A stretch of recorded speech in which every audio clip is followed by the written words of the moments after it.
New year, who dis?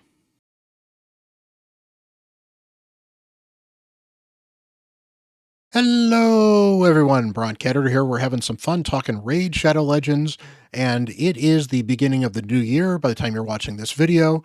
We have all kinds of fun stuff to talk about. I want to kind of do a little bit of a what happened last year and some of the important things that happened, both good and both bad. And then let's look forward to some of the stuff that's coming in the new year, or some of the stuff I am most looking forward to. So if you have any things that you kind of disliked or liked from the previous year, let me know down in the comments, as well as some of the stuff you are looking forward for in 2025. Maybe see if you can get a chance to match some of my list. So let's talk about a few of the things that have transpired over 2024. Now, Live Arena didn't actually come out in 2024, but Live Arena has definitely been pushed in 2024. And the two big changes we have is we now have these Live Arena daily win goals, which I think are a great addition to the game. And of course, there's a Live Arena daily quest, which I think is a horrible addition to the game. Live Arena definitely has been pushed more, and honestly, I think they've made several tweaks to Live Arena that has certainly made it a better thing in 2024. But that said, one of the things I'm actually looking forward to in 2025 is they're talking about Live Arena seasons, and they're talking about continuing to push Live Arena a little bit further, and hopefully that means that they're going to make Live Arena just a little more accessible for the lower end players and just a little bit more fun for the higher end players.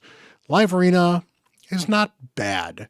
It needs some work. It's got some problems, and I know that's not everybody's cup of tea, but especially for an end game player, it can be kind of fun, and it can definitely be an interesting thing to do, and it's one of the best ways for end game players to have a chance to fight with their champions, play with their champions, and measure their skill against other players as well. So from that perspective, it is an end game time sink, but that's a good thing in a game that needs stuff to do for the end game.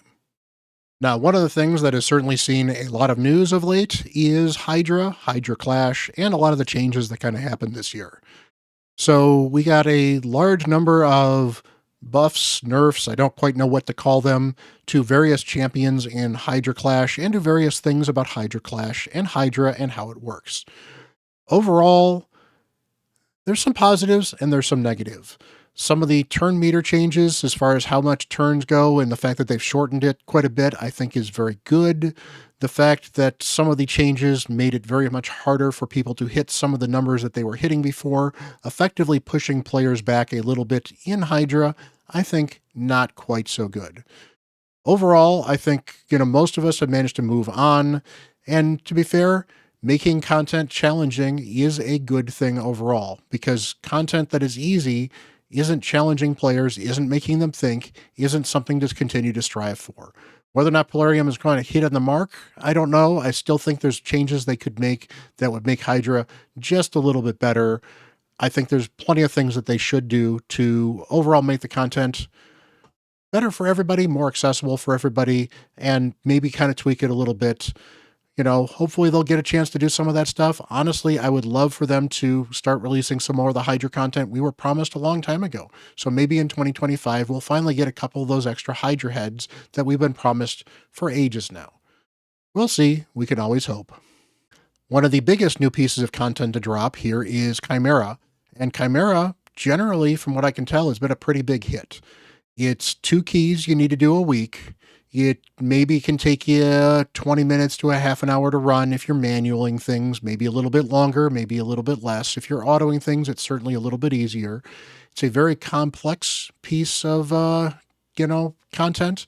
There's a lot to kind of dissect, but it's brought a couple of champions out that I don't think we're seeing a lot of use, such as Senna, for example, as you can see in a lot of these teams here. It's also reinforced some of the champions that were already very good to continue to be used in ways that makes them very strong. Not a huge surprise. It's just kind of the way that games work. Strong champions tend to be strong in a lot of content. Some champions tend to shine very specifically when the content that suits their kit kind of lands in their lap. So I think that the Chimera has been kind of fun. We're still sort of sorting it out. I mean, some people are still not hitting the max key on Ultra Nightmare. In fact, I'm sure a lot of people are not. It definitely takes a very hardcore endgame team to max out Ultra Nightmare, but at the same time, having run it with lower level clans and lower level champions, Hydra and, well, Chimera here is still very fun to run on brutal, on hard, with lesser champions. And at easy, I've actually found it's very accessible. And with even a very early game team, you can run easy without too much of a problem if you just put some champs together and throw them in there, because easy's not asking too much for you. So overall, I think Chimera has been a big hit. The biggest thing I'm looking forward to with Chimera is I think that Polarium has started a little too conservative with some of the rewards, and I think that they are going to slowly but surely expand some of these Chimera Clash rewards, as well as the chest rewards for Chimera, as people build up a few more relics here or there. Because if they don't push those rewards a little bit harder, relics are going to really struggle to catch any kind of traction, because they are going to be so hard to even get one of them to eventually that level 5 or level 6 plus 18 that a lot of people are going to want their best relics to be at. So one of the reasons I'm hopeful that Polarium will deal with the rewards a little bit better and some of the other stuff that they need to is how they have handled Siege.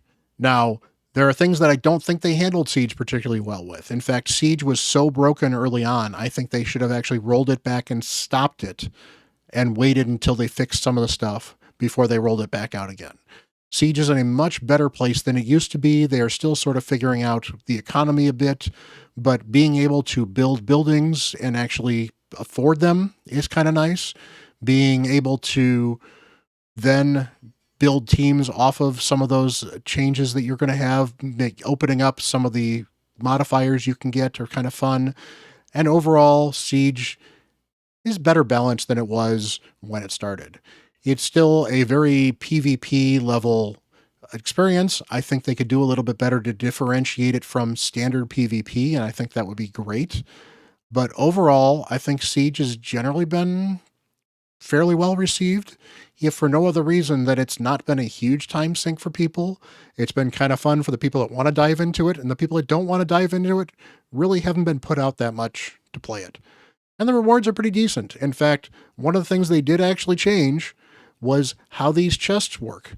And they rolled back a change that made these rewards absolute garbage and put up reasonable rewards. So we're getting fairly good rewards from Siege, even if you're not winning every particular battle. So overall, I am hopeful that Polarium can be talked into doing better rewards for content they want people to do. And they have shown willingness to revise things that need to get fixed, even if they don't do it in a manner that I think is probably the best or as fast as we might like. So overall, Siege has been new. I hope that Siege continues to get some evolution, because in its mode right now, it's still not perfect, but it's getting better and it's kind of fun. And finally, we get to the content that I am actually most excited about. In fact, I did a video with MTG Jedi on his channel, and we talked about the future of Faction Wars. I would love a Faction Wars hard mode. I think it would be absolutely amazing. I'm looking forward to whatever they are going to do to evolve Faction Wars, because I think that's one of the underrated ways that they could help increase what's going on with all of these different accounts. So we've got all of these faction unity champions now. They're super interesting. They add all kinds of fun flavor to what you can do in these factions, and they should make Faction Wars in a hard mode much more interesting. You've got champions that have faction-specific buffs or debuffs in some cases, or benefits as well. So making use of all these, I think, will be a lot of fun. And having a new champion to be able to grind for in a fully PvE environment, which is what Faction Wars has always been, I think is going to be great.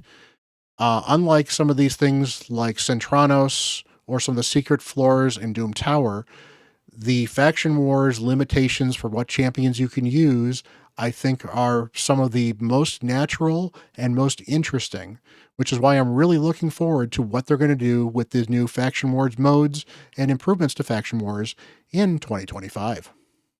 And finally, one of the quality of life improvements I know they've mentioned that I'm looking forward to is they've talked about revamping the markets a bit.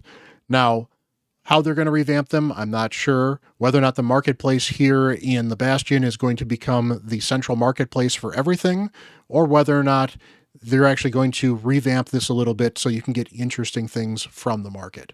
Because honestly, there's very little interesting in here. Maybe I might occasionally pick up a 1-star champion. I definitely go in here. As you see, I purchased probably a mystery shard, but there's not a lot that we go into the markets for. Some of the other markets are just kind of okay, but they're in weird places. It will be a nice change of pace to have a market that's not only useful and worth checking, but to have everything in one place. So I'm looking forward to that, as well as some of the other UI improvements that Polarium has promised. So what are you guys looking forward to in 2025? Anything particular that Polarium has announced? Anything you're hoping they will address that they have not announced? I would love to hear you guys. Let me know in the comments. Have a wonderful, wonderful new year. Happy 2025. And until the next video, I'm Bront CatHerder.